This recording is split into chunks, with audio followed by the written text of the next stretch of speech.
un peu... Oui, ça s'entend, ma chérie. Calme-toi, tranquille, ouais. respire. Tu vas relâcher. C'est un peu compliqué pour moi. Donc, faut savoir que je suis mariée depuis 1 an et demi. Ok. Et j'ai un garçon de 6 mois. Aujourd'hui, je suis complètement perdue parce que le papa en fait n'est plus à la maison là depuis 2 semaines. En fait, on a eu une grosse dispute. Et en fait, aujourd'hui, je me pose pas mal de questions parce que je suis en train de me dire, il y a eu pas mal de choses qui ont été faites qui me font penser que cet homme-là, en fait, aujourd'hui, ne veut pas me voir avancer. Il ne veut pas me voir évoluer, ne veut pas mon bien en tant que femme. Et en tant qu'épouse par exemple dernièrement en fait j'envisageais de reprendre le travail et de travailler sur Paris parce que bon moi dans ma branche en fait le travail est essentiellement sur Paris et en fait il m'a complètement posé un dilemme en me disant je t'interdis de travailler sur Paris. Pourquoi vous êtes dans quelle région? On est dans l'Oise. On est dans l'Oise. Pourquoi c'est en région parisienne? Je comprends pas. Ouais, pour lui, alors bon, pour lui, la femme, elle a pas à aller se trémousser dans les transports. Pour lui, je devrais rester à la maison et m'occuper du fiston. Bah apparemment. Comment ça, apparemment tu portes le voile? Ah non, du tout. Ah, voilà. Du tout. Non, du tout. Je suis diplômée. Moi, Mais il y a des voilés aussi qui sont diplômés, ma chérie. C'était pas ça la question. Non, mais je suis diplômée. Non, mais parce que pour lui, c'est-à-dire que pour lui, le diplôme, ça équivaut à rien. Enfin, pour lui, en gros, une femme qui est diplômée, en fait, c'est plein de choses auxquelles je me rends compte aujourd'hui. C'était à l'époque en 1911 que ça équivalait. Ouais. Il n'y avait aucune. Ouais. Et c'est plein de choses auxquelles je me rends compte, petit à petit, c'est qu'on comprend pas forcément. Enfin, moi, il y avait plein de pas de petits signes, mais plein de choses qui me disaient au début de avant qu'on se marie, même quand même à l'époque quand je faisais mes études, c'était pas quelqu'un qui me soutenait. Enfin, il était très passif sur ces choses-là. Même quand je voulais entreprendre, travailler après ça, c'était quelqu'un qui me mettait un peu, pas des bâtons dans les roues, mais il essayait je sais pas, c'est comme s'il essayait de me dédouaner de cette situation-là et en fait aujourd'hui je me retrouve à presque en fait à chaque fois devoir le supplier pour faire quelque chose. Et là, par exemple, pour lui, si je reprends le travail, il est prêt à divorcer. Excuse-moi, ma chérie, quand tu t'es mariée, c'était quoi c'était quoi? En fait, les conditions, Oui, les conditions pour le mariage, les tiennes, les siennes, c'était quoi? Moi, en fait, je t'avoue qu'on en a pas. C'est vrai qu'on en a pas parlé plus que ça. Il y en avait pas alors du coup des conditions? Non, il y en avait pas. Donc d'accord, ok. Quand il t'a connu, tu travaillais? Oui. D'accord, ok. Et tu vas travailler. C'est tout. Ouais. Voilà. Excuse-moi, une autre petite question. Il gagne combien ton mari? Justement, c'est aussi un peu le sujet, c'est que lui il a un restaurant, il gagne alhamdoulilah, il gagne assez bien, mais moi il m'a connu comme étant quelqu'un de il gagne bien, mais j'ai aussi ce sentiment que il aime que je dépende de lui et moi par exemple là ces 2 dernières semaines quand je lui ai dit de partir de la maison, c'est parce qu'il a dit des mots pour moi qui devrait pas sortir. Qu'est-ce qu'il t'a dit? Il m'a dit qu'en gros j'étais une moins que rien. Voilà, j'étais une moins que rien, que sans lui je pourrais rien faire, clairement que il m'a dit t'es une merde. C'est grâce à moi qu'on a tout ça. Parce que moi j'ai mis en fait en stand-by parce que moi quand je me suis mariée avec lui j'ai idéalisé la situation. C'est pour ça que moi je suis venue aussi ici dans l'Oise parce qu'il a son travail. Et en fait aujourd'hui c'est comme s'il était prêt à me laisser dans la merde si je suivais pas en fait sa vision de la vie. Donc je sais pas. D'un côté je me dis est-ce que je suis prête à perdre peut-être aussi ce confort de vie qui m'offre. Excuse-moi, tu réponds toujours pas à ma question. Il gagne combien à peu près par mois?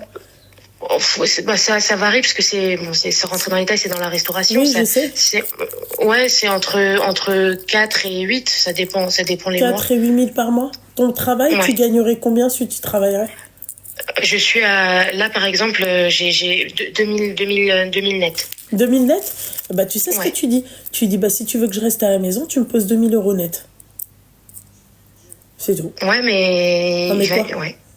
Mais quoi? Qui te pose 2000 euros net? Il le fera pas. Il le fera pas, bah, tu vas travailler. C'est tout. Il te manque quelque chose ou pas? Non. Non? Il te manque rien chez toi? Non. Après, il y a aussi le problème de la locomotion. J'ai l'impression qu'il veut pas forcément que j'ai de voiture personnelle parce que c'est un sujet auquel on avait parlé. En fait, en gros, il veut te renfermer, il veut t'enfermer dans moi, c'est ce que ma mère, elle me dit. Voilà. Ma mère, elle trouve qu'il veut, c'est comme si, en fait, des fois, il me promettait des choses, mais que ça se faisait, mais vraiment à pas d'escargot. Et que, comme si, je sais pas si ça allait vraiment se faire, quoi. Et moi, en attendant, je dépends de lui. Et moi, ça m'a jamais posé problème. C'est-à-dire, quand je me suis mariée, je savais que j'ai choisi de sacrifier certaines choses. J'ai choisi de dépendre de mon mari parce que c'est comme ça que je voyais la chose. Mais je pensais pas non plus qu'il allait, en fait, me restreindre. Et aujourd'hui, en fait, si je suis amenée à vouloir travailler, c'est aussi parce que j'ai l'impression que j'ai besoin de cette forme d'autonomie pour pas me laisser aller, parce que j'ai peur de continuer comme ça, en fait, avec lui. Et en fait, au final, de pas avoir pensé à moi et de me retrouver au final sans rien. En fait, tu sais, le problème avec ces maris-là, si seulement ils savaient parler avec leur femme. Exactement. Je t'aurais dit de rester avec lui, tu vois. Exactement. Mais le problème, quand en fait le mec, en fait, par exemple, si seulement ces maris-là, il accepterait que t'aies une voiture. Tu vois? Pourquoi il accepte pas, en fait? C'est quoi? Il pense que tu vas aller voir ailleurs. Il pense que, tu vois, déjà s'il pense comme ça, pourquoi rester avec lui? Tu comprends ce que j'ai envie de te dire? Pour le travail, quand il me parle, il me dit tu vas aller te trémousser, tu vas aller travailler dans un endroit où il y a des hommes. Je trouve pas ça normal. Et moi, je l'ai pas connu avec ou alors j'ai peut-être pas fait attention, mais pour moi, c'était pas un discours qu'il pouvait avoir. Je pensais pas qu'il pensait comme ça. Alors qu'il m'a connu, je travaillais, il m'a connu, j'ai toujours pris les transports, il m'a connu, Mais en tout cas, avec ou sans transport, en fait, tu peux pas. En fait, c'est comme s'il voulait t'enfermer à la maison, quoi. Tu restes à la maison. Ouais. Même quand on est en règle générale, parce que là, je parle du travail, c'est récent, mais même depuis 1 an et demi, depuis que notamment j'ai mon fils, j'ai peur limite de lui dire que j'ai envie d'aller à Paris. J'ai peur de lui dire que je sors pour aller faire quelque chose. C'est comme si j'avais toujours... Non, et puis quand on t'entend parler, ma chérie, on a l'impression que tu habites en Eure-et-Loire, donc faut pas abuser, quoi. Tu vois? Mais c'est ça. Mais pour lui, Paris, je sais pas, j'arrive pas à comprendre, en fait. J'arrive pas à comprendre si c'est légitime ou pas d'avoir ce comportement. Salut Barbie, ma chérie. Ouais, je sais pas, ma chérie, mais enfin, moi, tu commences à faire... Est-ce qu'il faut que je lui parle? Oui, ça c'est clair qu'il faut que tu parles avec ton mari. Tu lui dis, en fait, écoute, moi j'ai besoin aussi... Mais il y a un autre truc, c'est que le problème, c'est que quand je lui parle là, toutes les dernières disputes, il raconte tout à sa maman. Il n'arrive pas à avoir ses propres jugements et ses propres décisions. Et en fait, j'ai l'impression que tout ce que je vais pouvoir lui demander ou quelque chose, c'est comme s'il devait attendre l'approbation. Il va loin dans la manipulation. Je suis d'accord avec toi, ma chérie, il va loin. C'est recherché tout ça. Hein. C'est ça qui me fascine avec cet homme-là. C'est que c'est vraiment, ouais.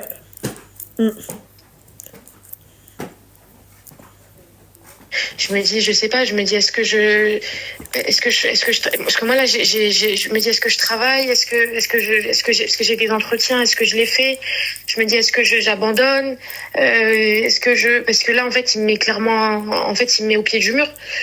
Est-ce que moi à la base, il faut savoir aussi que là, à la base des bases, s'il est parti de la maison, c'est parce qu'il y a eu une grosse dispute. Il faut savoir que c'est quelqu'un qui est très impulsif. Il faut savoir que c'est quelqu'un qui parle très mal. Il faut savoir que c'est quelqu'un qui. Pourquoi tu restes avec en fait? Je comprends pas.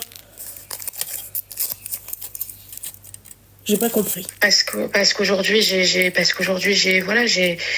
suis mariée avec, on a eu un enfant qui. Et alors, donc toi, ça te dérange pas que ton enfant, plus tard, il va grandir dans des conditions pareilles? Moi, très sincèrement, ça me dérangerait. Mon enfant, tu vois, je me dispute avec mon mari, il est là, il vit sous la dispute, quoi. En fait, oui. Voilà, tout simplement. Arrêtez de voir le divorce comme un échec, hein. Arrêtez de voir le divorce comme un échec. Le divorce n'est pas un échec. Le divorce, malheureusement, pour certaines personnes, ma chérie, ça t'ouvre les yeux. Voilà.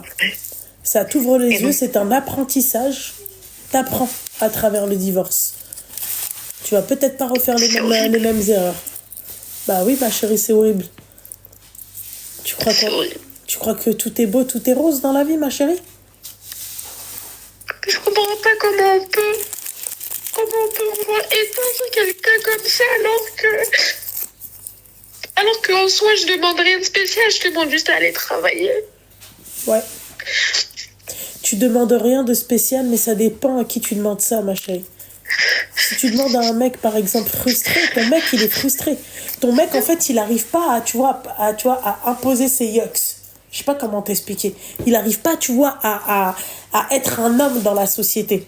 Donc, tu vois, donc forcément, avec toi, en fait, il ressent tu vois, ce qu'il n'a pas dans la société, il le ressent avec toi. Il veut l'imposer avec toi. Il l'a avec toi. Voilà. Et ouais, c'est ce qu'il veut, ouais, clairement. Hein. Bah, il arrive. On voit bien qu'elle est faible.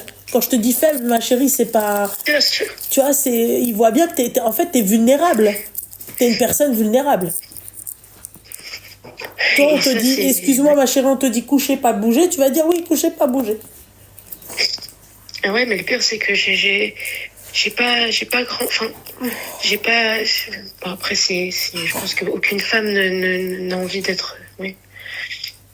Ouais. Mais donc Ouais, un vrai PN. Totalement. Donc je fais le tout droit. Je fais le tout droit et je ah ma chérie, regarde quand je t'ai dit ouais, au bout d'un moment il faut quitter. Ma chérie ne voit pas que le confort. Le confort, c'est une chose. Oui, c'est ça aussi, je me dis. Oui, le confort, et puis je me dis aussi, bon, je sais que c'est pas une mauvaise personne dans le fond, et je sais que c'est pas pour me mettre à mal. Ma chérie, c'est pas une mauvaise personne il y a 1 an et demi. Ouais. Alors, peut-être que c'est pas une mauvaise personne dans le fond, mais avec toi, c'est une mauvaise personne. Mais il m'a proposé, il m'a dit, si vraiment tu veux travailler, travaille avec moi. Tu viens. Ouais. Voilà, je savais. Ouais, pour qu'il ait le contrôle sur toi. Il te contrôle. Mais moi, c'est pas ce que je recherche. Enfin, j'ai envie d'avoir voilà, moi j'ai envie d'avoir mon individualité, j'ai envie de travailler, voilà, j'ai envie de faire quelque chose qui me plaît. Et ça, il m'a dit c'est mort. Prépare les papiers et les sous et adios. Wallah, moi je l'aurais dégagé depuis longtemps. Mais vraiment? Ah ouais, oui. Tu commences à manquer de respect et tout, tu vas voir. Si je te dégage pas et en plus de ça, j'ai une pension en plus de ça, normal, dans le plus grand des calmes. Si moi-même je te fais pas de peine, tu crois que toi tu vas me faire de la peine, ma chérie, c'est comme ça, s'aimer. Voilà, quand on aime sa propre personne, c'est comme ça comme on réagit. Tu vois. Mais de toute façon, je pense que je devrais m'arrêter même juste au manque de respect, même au-delà du travail. Il y a des mots qui tu peux pas rabaisser ta femme comme ça. Tu peux pas dire que c'est moins que rien. Tu peux pas. C'est ça. Pourquoi, oui, je devrais m'arrêter à ça. Il aurait pu, tu vois, discuter avec toi pour arriver à ses fins. Et ça aurait été facile avec des mots doux, avec de la sagesse, avec, tu vois, t'expliquant les choses, tu vois. Et toi aussi, il aurait pu, c'est-à-dire te donner un peu ce que tu veux, tout en ne travaillant pas. Ouais, écoute, oui, d'accord, je veux bien rester à la maison, mais moi, j'ai un manque. Voilà, j'ai pas de moyens de locomotion, j'ai envie de voir ma mère, j'ai envie de voir ma famille. Tu vois, je peux pas, je suis obligée de prendre les transports. Tu comprends? Voilà. Mais il y a ce truc où j'ai l'impression aussi qu'il veut quand, par exemple, parce que moi, ma famille, elle habite à Paris, c'est comme si pour lui c'était un feu, un signal d'alerte qui veut pas que je sois trop sur Paris, il veut pas que je sois trop proche, que je vois ma mère, que je sois avec mes sœurs. Et chaque fois que je lui dis que j'ai envie d'aller chez moi, Ouais, c'est comme si. C'est le habs. Ouais. Il veut la mettre dans le habs. Ouais, habs chez elle. C'est ça. Et pourtant, il y a des moments où, en fait, quand il va sentir, parce que moi, après, je le fais, enfin, il ressent que du coup, au fur et à mesure, je finis par être, enfin, ça, je me sens, je suis déçue, je suis presque, j'arrive même plus des fois à communiquer avec lui. Bah là, d'un coup, il va devenir hyper gentil, il va me proposer une sortie, il va me dire, on va à Paris, on va voir tes parents, mais c'est comme si une fois que ça s'est fait, bah, ça repart dans du chantage affectif où, en fait, bah, il me laisse plus le faire. Ouais, C'est très bizarre. Ouais, c'est un mec, il aime bien ça, quoi. Il t'aime avec les problèmes et les embrouilles et tout ça, quoi. Donc je pars. Ah ouais, moi, je t'aurais dit de te parer. Clairement. Moi, je serais pas restée. Ok. Non, vraiment, je serais pas du tout restée. Pas que ça à foutre. Et même si... Ouais, bah oui, non mais oui, il y a des choses il y a des limites qui peuvent pas... Ouais. En fait, parce que je m'attache trop à chaque fois à ça, au confort, en me disant, et je sais qu'il me laissera pas dans la merde. Je sais qu'il essaie de faire au mieux aussi pour nous. Je sais que, mais en fait non, c'est pas que ça en fait. C'est pas que ça une relation.